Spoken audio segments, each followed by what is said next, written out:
The plot just thickened in a big way, and if you're part of the faithful, you need to lock in right now because this could shape the entire direction of the 49ers season. The 49ers have officially set a trade price for Mac Jones. That's not speculation. That's not rumor mill nonsense. That's coming straight out of the combine after direct conversations with John Lynch. And here's the key detail. They value him highly. Very highly. So highly that unless another team comes in with something strong, he's not going anywhere. Now think about what that tells you. This is not a team trying to dump a backup. This is not a front office looking to clear cap space. This is a contender that believes it had the best quarterback room in football, and it's not eager to weaken it. Lynch made it clear that yes, there is a price, but the tone was basically, you better bring something serious. So let me ask you right now, if a team offered a second-round pick today for Mac Jones, would you take it, yes or no? Drop it in the comments because this is where the faithful is split. History tells us quarterback trades don't come cheap. When Jimmy Garoppolo was traded from New England, it cost a second-round pick. When Alex Smith was moved to Kansas City, that was a second-rounder. Geno Smith commanded a top 100 third-round selection. There is precedent for real draft capital moving in situations exactly like this. And here's the difference. Mac Jones just went 5-3 as a starter and finished top 10 in QBR. Top 10 as a backup. That's not normal. That's not replaceable. That's strategic insurance at the most important position in sports. And here's where it gets even more interesting. The 49ers are in full win-now mode. They paid Brock Purdy. They believe in their core. They're coming off a strong draft class. They are not rebuilding. So if they trade Jones, the return likely has to help them immediately. Not in 2027, not conditional based on playoff triggers. It would have to be capital they can use right now to make the team better this season. That tells you the bar is high, probably higher than fans expect. Because here's the truth. There is no good reason to weaken your quarterback room unless you're getting something that makes you stronger somewhere else, especially when injuries happen. Especially when this team just survived a mass injury stretch and still won 13 games. And don't forget the locker room factor. By all accounts, Mac was beloved inside. That building, accurate, calm under pressure, efficient on third down, and completely bought into the system. You don't just toss that aside for a mid-round flyer. So here's the real question. What's the minimum you would accept for Mac Jones? A second? A second plus something? A conditional first? I want to know where you stand. And if you want real-time updates as this story develops over the next few days, make sure you're subscribed. We're pushing toward 2,000 subscribers.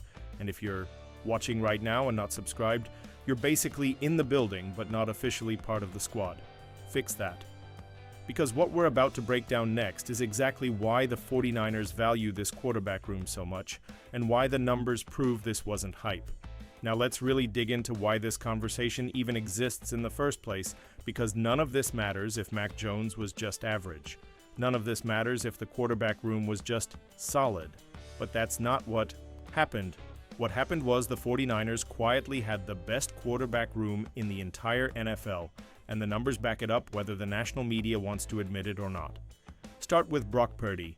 He didn't just play well. He played elite football, top-tier efficiency, near the top of the league in QBR, massive edge in EPA per play, and when it came to third down, the quarterback's down, he was operating on another level. That's not a narrative. That's production. That's performance at the margins. That's what wins games. Now here's where it gets interesting. Mac Jones wasn't just serviceable behind him. He ranked 9th in QBR. 9th. As a backup who started 8 games. The 49ers went 5-3 in those games, and he did it without elite weaponry, without top-tier separation, without a top-5 defense supporting him. The run game dipped. The defense dipped into the 20s. The receiving core was dealing with injuries. Brandon Ayuk was unavailable. Jawan Jennings played through broken ribs. They ranked near the bottom of the league in average separation. And still, the quarterback play stayed efficient. So let me ask you this directly. Do you believe the 49ers had the best quarterback room in football? Yes or no? Because when you stack the data side by side, it's not really close. Here's where a lot of people get confused. They look at surface stats. Yards per attempt look similar. Adjusted net yards per attempt? Fairly close. And they say, see? Same production. but that's lazy analysis. When you go deeper into EPA per play, success rate, third down efficiency, and full QBR context, Purdy clearly separated himself. And that's not disrespect to Mac Jones. That's just telling the truth. Both were very good. One was elite. And that's the nuance that gets lost online because chaos drives clicks. People want quarterback controversy. They want drama. But football is a meritocracy. Production matters. Efficiency matters. Turning potential sacks into small gains matters. Hitting the routine throw that keeps you on schedule matters. A 45-yard highlight throw looks great on social media, but the quarterback who consistently turns 2nd and 16 into 2nd and 8 is often more valuable over 60 minutes. That's where Purdy shines. That's where the advanced metrics reward him. And that's why he sits ahead of guys who might throw for more total yards, but don't operate as cleanly snap to snap. But here's the key. Mac Jones operated within that same system and thrived. That's rare. Most teams can't find one quarterback who can elevate a roster. The 49ers had two. That's a competitive advantage. And weakening a competitive advantage at the most important position in sports, that's not something you do lightly. Before we move any further, I've got to talk to the faithful for a second. If you're enjoying breakdowns that actually use context and numbers instead of recycled narratives, make sure you're subscribed because we are pushing hard toward 2,000 subscribers. And if you really want to fuel this channel and fuel the quest for the next Super Bowl trophy, use that super thanks or hype feature below the video. That's not a donation. That's you investing in better production, deeper film breakdowns, and more coverage for this community. We build this together. The faithful powers this thing. Now let's connect this to reality. The 49ers survived a season where injuries hit everywhere. A mass injury stretch, star players missing time. Defensive regression. Run game regression. And still, they won 13 games. Why? Because quarterback play stabilized everything. Because when one went down, the other stepped in, and the efficiency didn't collapse. Most teams go from contender to draft lottery when their starter misses time. San Francisco didn't. That's not luck. That's depth. That's development. That's coaching. That's front office planning. So if another team wants that security blanket, that system-ready, top 10 QBR backup who can win games immediately, the price better reflect what he actually is, not what backup quarterbacks usually are. And that brings us to the uncomfortable part of today's news cycle, because while the quarterback room was elite, another area inside the organization just got a grade that's raising eyebrows across the league. Now let's pivot to the other headline that dropped, and this one is getting a lot of reaction across social media. The NFLPA report cards were leaked, and while there's a lot of good news in there for the 49ers, there's also one area that should absolutely make you pause. First, the positives. Ownership graded well, John Lynch graded well, Kyle Shanahan graded well, food and dining, an A, weight room, an A, strength staff, an A, defensive coordinator, strong marks, offensive staff, solid, home field at Levi's Stadium, highly rated, position coaches, well respected. Even the special teams unit saw improved perception after their jump in performance. That tells you something important. Players believe in the leadership. They believe in the structure. They believe in the coaching. That's not a dysfunctional organization. That's a strong foundation. But then you scroll down. Training room, C-. Training staff, C-. That's the lowest mark on the entire sheet. And when you connect that to what we watched last season, that's where things get uncomfortable. We all lived through the mass injury stretch. A-list players missing time. Star-level contributors sidelined. Key depth pieces unavailable. It felt constant. Now, injuries are part of football. Some of it is bad luck, some of it is violent sport reality, but when players themselves are grading the training staff and the training room that low, that's something you can't just ignore. In previous years, players mentioned space issues, hot tub capacity, cold tub limitations, feeling restricted in the training room. That may sound small to fans, but to players trying to recover daily during an 18-week grind, those details matter. Recovery matters, access matters, one-on-one treatment matters. So let me ask you straight up, does that C- worry you? Or do you think this is being blown out of proportion? Because here's the reality. Player perception matters in free agency. Player health obviously matters on Sundays. And if there's even a moderate disconnect between how strength development is handled versus how injury treatment is handled, that's something the organization has to address quickly. Now here's where this ties directly back to the quarterback discussion. When you operate in a league where injuries are unpredictable, your margin for error shrinks. The 49ers survived because of quarterback depth. Because when adversity hit, the offense didn't implode. Because when Purdy missed time, Mac Jones stepped in and played at a top 10 efficiency level. If you're an organization that just saw players grade injury treatment at a C-, are you really eager to voluntarily weaken your insurance policy at the most important position? That's the big picture question. You can survive injuries at guard.